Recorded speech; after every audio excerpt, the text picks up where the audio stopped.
తమిళనాడు సరిహద్దుల్లోని అటవీ ప్రాంతం మైలదుంపరై వద్ద 2 మూగజీవాలు చాలాసేపటి వరకు సంకట స్థితిలో కొట్టుమిట్టాడాయి. ప్రాణ సంకట స్థితితో పులి తన స్వభావం మరిచి నిమ్మకు నీరెత్తినట్టుగా మారింది.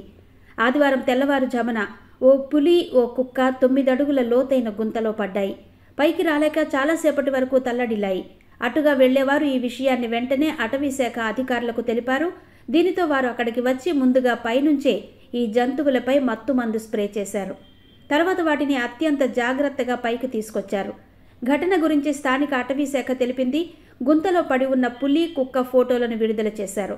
పులి ఈ ప్రాంతంలో కనబడిన కుక్కను చాలా దూరం వెంటాడింది. ఈ క్రమంలో గుంతలో 2 పడిపోయాయని వెల్లడైంది.